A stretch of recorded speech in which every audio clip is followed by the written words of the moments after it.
Paranormal Girl podcast. I am your host, Kristen. In 1609, Galileo made some interesting observations. It appeared that the Earth was revolving around the Sun and not, as was commonly accepted, the other way around. He observed that we weren't, in fact, the center of the universe. He would write a couple of argumentative letters that would circulate widely and in 1615 find their way to Inquisitor Father Niccolo Lorini. Lorini thought Galileo's heliocentric opinions were an attempt to reinterpret the Bible. Don't know if you've heard, but the Bible was kind of a big deal at the time. Kind of the law of the land. Galileo was found in violation of the Council of Trent and would travel to Rome the following year in order to defend himself, and find himself debating with Monsignor Francesco Ingoli, who would write an expert essay on why Galileo was frontin' and his Copernistic beliefs were garbage. The essay would use 18 physical and mathematical and 4 theological arguments about heliocentrism, so many reasons why it was just wrong. After this masterful vehicle for cold hard reasons entered the debate, an inquisitorial commission would declare heliocentrism to be foolish, absurd, and heretical, and Galileo should probably knock it off pronto. And so he did, because ain't nobody trying to get whacked during the Inquisition. So, for a few years he was careful, until 1632, when this gangsta went and published a book titled Dialogue Concerning the Two Chief World Systems, in which he argued for and against heliocentrism. Though he was careful to not advocate specifically for heliocentrism, he did go and make the character arguing against it a big ol' idiot, thereby making it a heliocentric advocacy book. In 1633, he would find himself once again in the crosshairs of the Inquisition. He was tried and condemned for vehement suspicion of heresy, namely for his opinion that the sun lies motionless at the center of the universe, the earth moves around it, and that he dared to hold such beliefs even when they had been declared contrary to Holy Scripture. He was sentenced to life imprisonment and would remain on house arrest for the remainder of his life. And it seems crazy to us now, because he was right? I mean, as far as we know, there is no center of the universe, but he was right. He carefully observed astronomical movements, studied them, looked to the mass understanding of the current day about the relationship between the sun and the earth, and said, nah, this is what's actually happening because I can see it's actually happening. Galileo, who has been called the father of modern physics, modern science, and the scientific method, was called a heretic.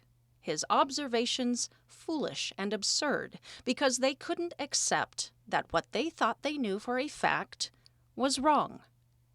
And today, we live in a society where science is king, logic and reason is king, and we think we have the answers, and there's no room for anything else.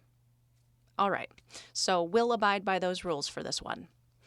What makes a scientific discovery science? Safely within the confines of logic and reason, safely in the realm of objective fact, agreed upon as irrefutable by the masses. Does it need physical evidence, replicability, oversight of disinterested third parties, long and diligent experimentation and study, the stamp of approval by credible scientists? I wonder if remote viewing isn't considered real because it's a new agey psychic power that couldn't produce 100% accurate results by the end, or because after 2 decades of controlled and careful experimentation, documentation, observability, funded by our own government, upheld by credible scientists, $20 million later, years of research, years of development later, under scrutiny of numerous oversight committees, and providing significant results over and over and over again, if someone, somewhere along the line, just could not accept that what they thought they knew about our objective reality was wrong. As Joe McMoneagle writes in his Remote Viewing Handbook, it's terribly difficult giving up a confirmed belief that what you are doing or have been doing is working, or that you are right and not wrong in whatever position you might have taken. I was skeptical coming into this subject. What did I know about remote viewing starting out? Not a lot. Surprise, surprise. All I knew is that it was the psychic ability allowing you to see a distant location all within your mind. And it is. And it's a lot more. And even just that basic take on it sounds crazy, doesn't it? It really does sound like a superpower. A big hesitation for my skepticism on remote viewing, though, was the fact that the CIA and the DIA and the DoD had taken such a keen interest in the study and development of it for as long as they did. That said to me, there had to be something to it. And now, I'm convinced there is. Before we get into it, I've got to shout it out to Manscaped, y'all. Support for the Paranormal Girl podcast is brought to you by Manscaped, who is the best in below-the-waist grooming. Manscaped offers precision-engineered tools for your family jewels. Manscaped recently launched the ultimate hygiene bundle for the man in your life, the Performance Package. Help him join over 7 million men worldwide who trust Manscaped with this exclusive offer for you. 20% off and free worldwide shipping with the code PNG at manscaped.com. If my math is correct, that's about 14 million clean-shaved balls. All right, so yeah, if you haven't gathered by now, the Paranormal Girl podcast has partnered with Manscaped for a little bit, and they sent me some really nice stuff, you guys. Oh my God. They sent me something called the Performance Package 4.0. It includes quite a few products. I was really surprised actually going through it all. And I just wanted to talk about a couple of those because I'm like stoked about them. I'm stoked. But I wanted to include this because I thought it was kind of funny and just really points the finger at how dumb I am, just how anal sometimes I am. I wrote a list as I was going through, pulling out the products one by one, and my impressions. And this is what my initial impressions were. Ooh, this is nice. Oh my God, so classy. This is sexy. Oh, wow, they sent the weed whacker. What? They sent the lawnmower. And that's it. That's what I got. That was my list. But yeah, no, seriously, so I did want to just talk about my standout products. I haven't tried it all yet, but I do want to talk about everything that's in there. They did include something called the Crop Preserver and the Crop Reviver. The Crop Reviver is a ball toner, and the Crop Preserver is a ball deodorant. So obviously I have not tried these two. I will have to give you the feedback from my boy, but one of my favorite items so far, and I have used this personally, I used it last night, is the Weed Whacker nose and ear hair trimmer. Now, I have never used a nose and ear hair trimmer in my life. Whenever I saw them in the past, like maybe a boyfriend or a partner or whatever had them, I'd be snoopy, I'd take a look, but I never wanted to use it because it looked like it was gonna, grab onto your hair and yank your brain out your nose holes. So I tried this last night because I was like, you know what? I got one. Let's give this a go. Let's give this a go. Dudes, super easy, super fast, super quiet. The Weed Whacker nose and ear hair trimmer helps reduce nicks, snags, and tugs in your delicate nose holes, and that's what it did for me. I did not feel not one tug, snag, anything. It was just really, really easy, and now I have nice shaven nose holes, and I keep admiring them in the mirror, which is weird, but I'm kind of proud of them now. Another item I just wanted to shout out and thank Manscaped for. It was a gift that they included. It was a pair of their boxer briefs. Now, if my boyfriend thought he was going to get these, he was sorely mistaken immediately because I saw right away how nice they were, very nice quality. And I wore them last night. They were part of my jammies, and they're just really soft. I couldn't get over how soft they were. I kept petting my legs because I was like, ooh, that's nice. So those are mine. There's a nice travel bag in there as well. I might be nice and hand that over, but and I might not. And I might keep that. So There's some other great products in there I will be talking about as I go through them and give you my opinion on them. So that is the performance package. So right now you can get 20% off and free shipping with the code PNG at manscaped.com. That is 20% off with free shipping. Hello, at manscaped.com, and use code PNG. Unlock his confidence and always use the right tools for the job with Manscaped. Okay, so launching into the subject for today's episode, we are going to start at the beginning, like the very beginning, and then go through it up to the closure of the Stargate program in 95. I do want to put in at this point that there were so many damned people involved, so many agencies and committees, and so many evolutions over the course of its 23-year-long existence. It was incredibly difficult to piece together what the actual timeline was. I did my very best with this and think I ended up with a pretty cohesive chain of events. If I'm off on a year, forgive me. If I'm completely off on anything else, though, and it just irks you to no end, I mean, check my sources. Take it up with the CIA, yo. But also let me know, too, because I want to know. All right, let's get into it. Remote viewing almost never became a thing. In 1972, Hal Puthoff, a physicist at Stanford Research Institute, circulated a proposal for a grant to research quantum biology. This proposal landed in New York by chance into the hands of an artist named Ingo Swann, who would become incredibly important for the program and for some key developments as it progressed. Swann, who had a background with personal psychic experiences of his own, was at the time a test subject, part-time for money as he got his artistic career going, with the American Society for Psychical Research. He was already familiar with the laboratory and experiment process by the time Puthoff's proposal landed in his hands, and was already used to being hooked up to machines to monitor his blood pressure and brain waves and all that as certain psychic experiments were conducted. He wrote Puthoff, suggesting if he were ever interested in exploring the boundary between physics of the animate and inanimate, he should consider experiments within the parapsychological field. After explaining some of the experiments he had already taken part in, successfully, Puthoff invited Swann out to Stanford Research Institute in order to demonstrate some of the things he was talking about. Quite bluntly, Puthoff was just curious. One experiment Swann had already performed was sitting beneath a container suspended over his head. It would contain one of 8 random objects that a researcher had placed without him seeing or knowing what it was, and it would then be Swann's responsibility to psychically float above his body, look at the object, and then sketch out the impressions of what he sensed was in the container. Those drawings would go to an independent judge who wouldn't know which object Swann was being asked to draw.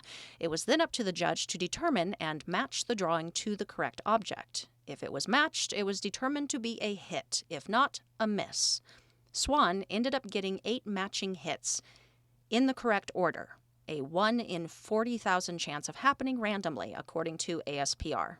Another really interesting, successful experiment took place a little while later after Swann became a little bored with the same old experiment over and over. His thinking was that if he could see something random suspended just above his head, what was to say he couldn't do that with a random something a bit further away? So, ASPR devised an experiment where a sealed envelope would be randomly selected by a third party from a number of sealed envelopes, all containing the name of a different city and the phone number to their local weather service. The challenge was to see if Swann could perceive the correct weather of the city he would be given. In December of 71, he was given the name Tucson, Arizona. Initially, he saw hot, dry desert. It's important to note his first impression here because it teases a notion that would later be explored regarding psychic impressions received, noise versus signal, which we'll talk about, but essentially signal is genuine information one would receive via their clair senses, and noise is anything that interferes with that, such as ego, imagination, preconceived notions, etc., etc. So, he sees desert, because it's Arizona. Swann says after his initial impression, though, Suddenly, he was able to tune in, and he was there in Tucson. He could see buildings nearby, a wet highway.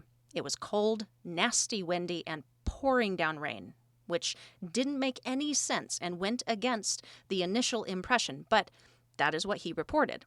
The researcher dialed up the number of the Weather Service and was told that at that moment, yes, Tucson was having an unusual and unexpected thunderstorm. It was near freezing, and they were having torrential downpour.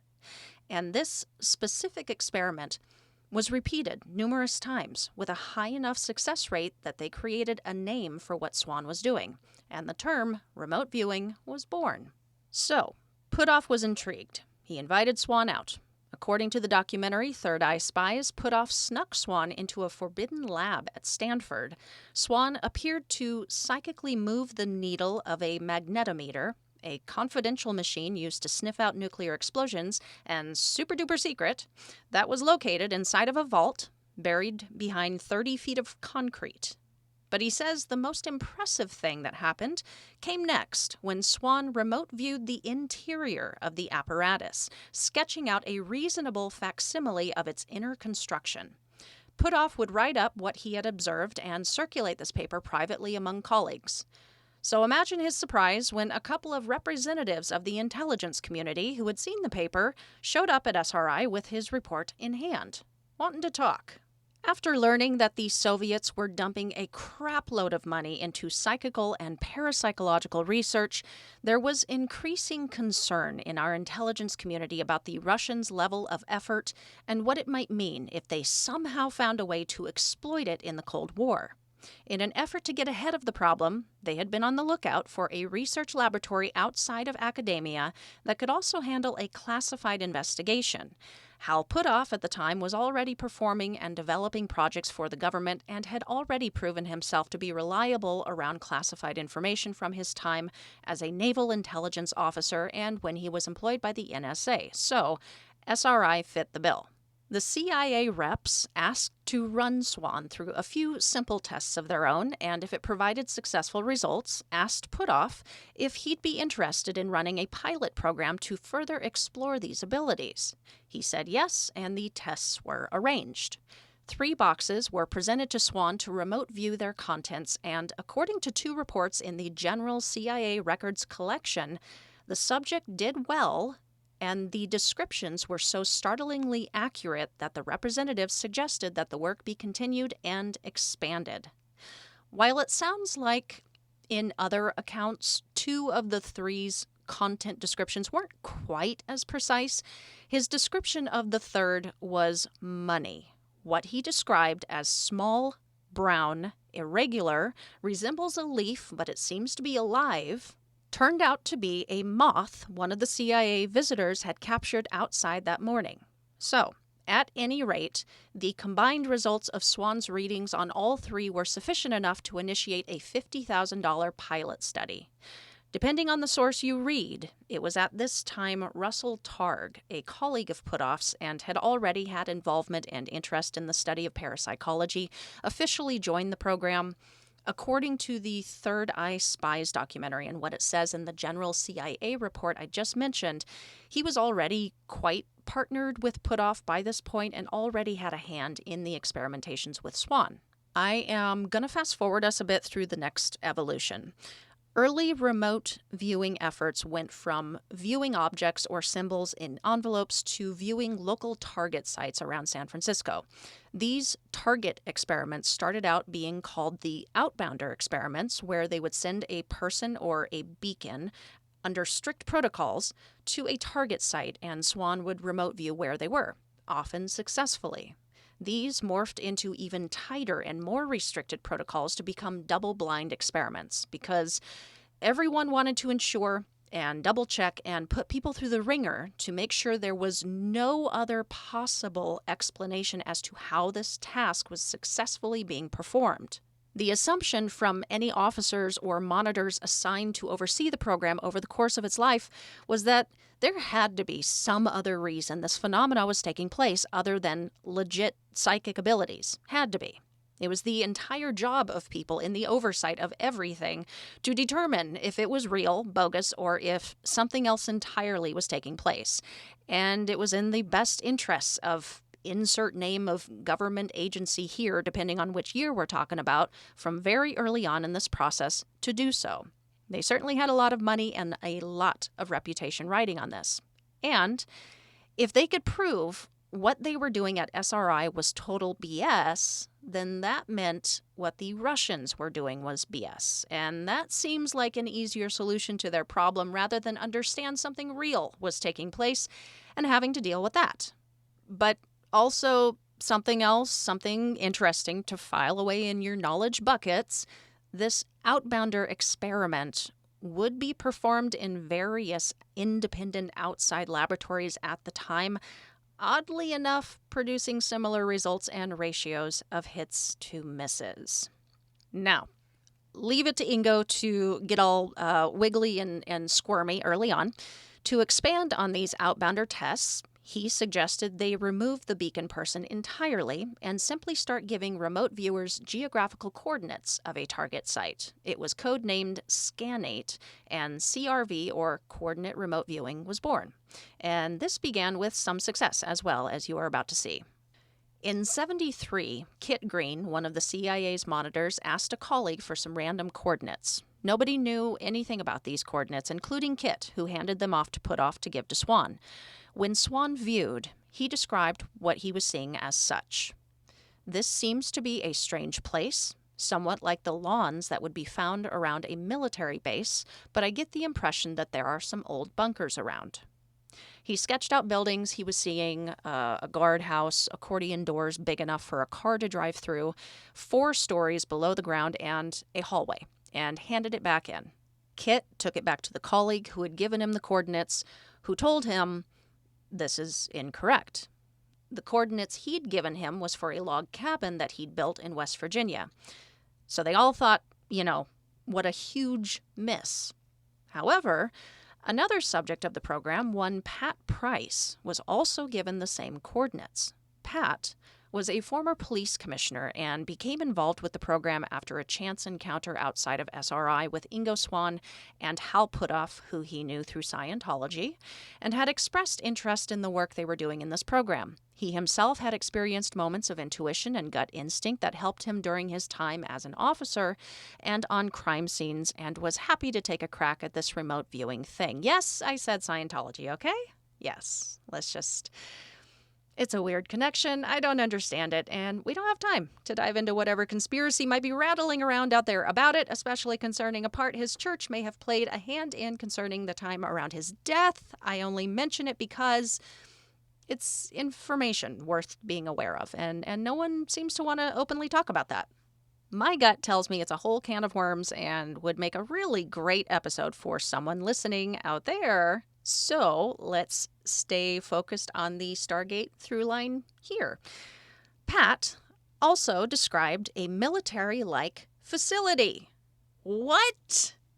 The 2 independent descriptions were duly noted, striking, as they were both, scientifically speaking, huge misses, but so similar to each other.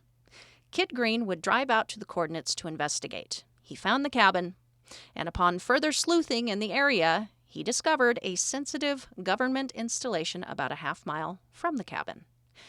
Pat was then asked to further explore and provide additional data concerning the interior workings of the site. Pat, who didn't have previous military or intelligence background, provided some pretty accurate drawings of the interior of the facility, but also provided a list of past and present project titles of specific classified code names he was seeing on these green folders inside of a filing cabinet, including one of extreme sensitivity, but all of which were classified and top secret. He also provided the code name for the site, all information that would be confirmed as accurate, and other accurate information as to the physical layout of the site. Though he wasn't able to provide accurate names of people at the site, his and Ingo's double-missed hit and their decent amount of combined accuracy set the CIA a scurry. An investigation was launched because, damn it, somebody was leaking sensitive data and was gonna get spanked. But by fall of that year, everyone was cleared of any wrongdoing, and some new directors of agency programs involved were so impressed with the data after the dust had settled, the CIA said, "Carry on," and SRI was asked to propose yet another project. Now, Pat Price was an incredibly good remote viewer. There were a handful of names of especially good psychics that came out of this program, and he was one of their top guys. He had some really incredible hits and would end up being contracted out independently, which is something I'll talk about in a minute. But just to show you the level of ability this guy had and the kind of operations this program played a part in, I wanted to talk about the Patty Hearst kidnapping. It was a very high-profile case, and Pat Price allegedly helped authorities in their efforts to try and solve it. In early 1974, heiress to the William Randolph Hearst newspaper empire, Patty Hearst was kidnapped from her apartment. According to Russell Targ's book, The Reality of ESP, knowing what SRI was up to, the police turned to them for some help. Puthoff, Targ, and Pat went down to the Berkeley police station. Pat asked to take a look at the mugshot book, flipped through, and stopped on the photo of Donald DeFreeze, saying, "That's the ringleader. Also, this is not a regular kidnapping, it's political," which the police didn't know that at the time. When they pushed Pat for any information that would help them right then in the moment, Pat remote viewed and would describe the car used in the kidnapping and the location that they would find it. Knowing where it was that he was describing, the police went to investigate and, lo and behold, found the car. They would later locate Hearst and Donald DeFreeze, who would in fact be discovered to be the ringleader of the political group that had nabbed the heiress. No official reporting on this case makes mention of Pat Price, so that's why I say allegedly, but Russell Targ says this happened, Pat Price said this happened, and I think the FBI and police department that was involved in the case probably wanted no tarnish to their reputation for having used Pat, so I think it's likely something like this did take place. All right, back to Stargate stuff.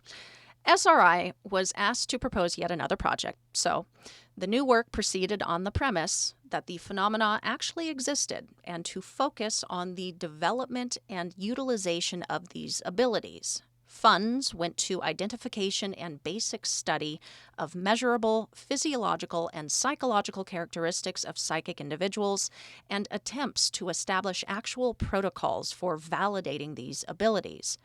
By this time, many more cooks, so to speak, had been added to the kitchen, and the amount of back and forth and argument over protocols and methods and rigorousness made it really difficult to come to a consensus, any consensus. Psychic subjects were still batting above average accuracy, and conclusions from any data analysis remained somewhere between "we don't know how they're doing it, and there is no solid reason how they are this successful, but there must be some flaw in the experiment or analysis, or there must be fraud taking place." A new director entered the program who, unfortunately, was extremely skeptical, and in a meeting with Ken Kress, literally told him he could not accept this reality of paranormal functioning, though, to his credit, he did give a nod to his own bias. At this point, support for the project began to vanish somewhat, until the first intelligence collection operation to use parapsychology was attempted in 1974. Ken Kress, who was an engineer with the CIA's Office of Technical Services and CIA Program Manager, suggested the Semipalatinsk Research and Development Facility in Russia, and Pat Price was selected to view it. He was given coordinates, and he came back with a sketch of a gantry crane, saying it was, quote, "a damned big crane," because he saw a person walk by who only came up to the axles on the wheels. It's a pretty well-known image, but if you have never seen the sketch that he did of this thing, I've got it linked below and suggest taking a look because it's astounding, the similarity between what he drew and the actual crane. Pat would go on to talk about what they were building at the facility. They were building 60-foot diameter steel spheres and welding them together. This observation would be confirmed 3 years later when it was found they were indeed rolling out these 60-foot diameter steel spheres that were part of a containment vessel for a particle beam weapon intended to shoot down American surveillance satellites. Information that was unknown to U.S. intelligence until it was officially revealed.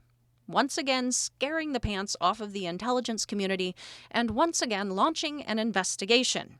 The House Intelligence Committee could not accept Pat had psychically seen this and were convinced there had been a security leak. But Congress ultimately found nothing strange, said that what SRI was doing was okay, and told them to press on. Initially, Ken Kress had wanted Pat to come back with, yes, the viewing of the crane, but also 4 derricks that, to his knowledge at the time, were present on the site. When asked why he didn't mention the derricks, Pat would say, "Wait, I'll check," and proceeded to close his eyes to view it, and a few seconds later said, "I didn't see them because they are not there anymore." It took a few weeks for reconnaissance to check the site again. Though all 4 derricks were in fact still present, it's something to note, I think, that 2 of them had been disassembled. I don't know, I think that's interesting. Unfortunately, after review of his hits and misses of the site, Office of Research and Development officers concluded that since there were no control experiments to compare with this viewing, any good data Pat gave was nothing more than lucky guessing. Lucky guessing. And that information is taken from a report Ken Kress wrote about it, also linked below. I want to take a quick side note here and mention Hella Hammond, another amazing and noted psychic to work with the program. What's so interesting about her is that though she would become one of the most consistent psychics, statistically speaking, that Russell would bring in, the reason she was brought in was to be a control subject, someone basically plucked up off the street, so to speak, though her and Russell were longtime friends before this happened. She'd never done anything remotely having to do with ESP before. She actually thought the subject was rather amusing. She was just some photographer. That's it. So, the reason for bringing a control subject in was because the CIA saw how well Pat was doing, how good Ingo was. They were curious to know how someone completely removed from anything like this would compare to those already full-on functioning with these high-level psi abilities. So Russell brought her in. They ran her through their protocol to reach the state to be able to remote view. And one of her viewings, I want to say it was the first, at least very early on, but this viewing was scarily accurate, spot on. They had sent Hal Puthoff out to go somewhere random. She described something like a tunnel going up, then going down, enclosed but still open to the sky, and these squares within squares. Well, Hal was standing in the middle of a pedestrian walkway overpassing a highway. It was enclosed entirely by chain link fence, which, if you looked at it as if you've never seen it before, chain link fence is thousands of small squares interlinked with each other, right? This walkway was totally enclosed all the way across. From one end, it would look like a tunnel. It rises, then begins to fall once you reach the center. And like Pat with the gantry crane, her sketch of what she was describing, spot on. And this was from a newbie, obviously a natural, but still, brand spanking new to the concept. All right, so 4 months before his death in July of 75, SRI's best subject and star psychic, Pat Price, was hired as an independent contractor away from them to work solely on a spying program for the CIA, literally squashing SRI's continued research and development efforts for the time being. What was the CIA asking of Pat? Spy! Spy! Keep spying! Don't stop! And as we all know from movies, spying is the safest job in the world. According to Ken Kress, a set of Libyan coordinates were passed along to Pat, and a report describing a guerrilla training site was quickly returned.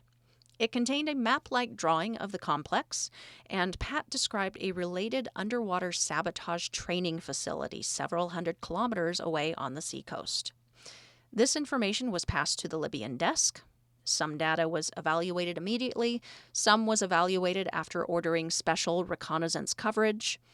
New information produced by Pat was verified by that reconnaissance, and the underwater sabotage training facility description was similar to a collateral agent's report. So, they were impressed and came back with an escalated task. The Libyan desk wanted to know what was going on inside those buildings, their plans, their intentions, etc.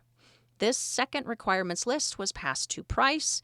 He would then mysteriously die of a heart attack a few days later. Not long after his death, the official report of what they had been building in Semipalatinsk would be released, matching Price's earlier lucky guessing description of what they had been working on years before, renewing those good old original fears of Russians having their own psychic spies. And so, the game was back on for SRI. Down one, Pat Price. To know what happens next, you're going to have to join me next week for part 2 and the ultimate wrap-up of this Stargate remote viewing subject and episode. There's some good stuff we're talking about next week. I'm really excited. I cannot wait just to give you a little teaser of what is in store for you. Here you go. And the agency stepped back from it, wanted no further public association with psychics or this work. Might have had something to do with getting railed for their participation previously in another program with mind control and LSD. The DoD felt there was sufficient information coming out that the program should not be dropped and needed further investigation. 6 lucky soldiers were selected for the program, one of which was Joe McMoneagle, aka Remote Viewer 001. The Gale Committee issued their findings more along the lines of what earlier investigations had found. All looks good here. Please carry on. A skeptical senior CIA officer later saw the site confirmed by satellite images to find that the Russians had just launched the largest submarine ever built in history, later saying that it had been a lucky guess. How about Ingo Swann, remote viewing himself to Jupiter and describing rings around it at a time that nobody thought there were, and 9 months before Voyager would get up there and, holy crap, confirm with their eyeballs that there were in fact rings around Jupiter? If you admit it's real, then others will realize it too, because CIA shenanigans. Most remote viewers tend to display some level of synesthesia. He was doing this a lot, and he had always been aware of this gut feeling, always getting this gut feeling. He never told anybody about it, didn't talk about it, he just used it. Pat retrocognitively remote viewed something that once upon a time had been located right where he drew it, but at the time of his viewing hadn't existed for 60 years.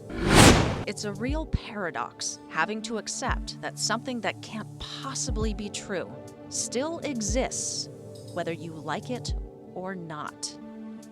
All right, all for now, you guys. Thank you for tuning in. Thank you so much. Be sure to like and follow and subscribe on all of the listening platforms, on all of the social medias, at Paranormal Girl Pod. If you have any questions, concerns, thoughts, suggestions for next season, which is coming up pretty dang quick, email me, paranormalgirlpod@gmail.com. But that is going to be it for this episode today. Thank you once again, and until next week, stay safe, keep the nightlight on, and sleep with one eye open.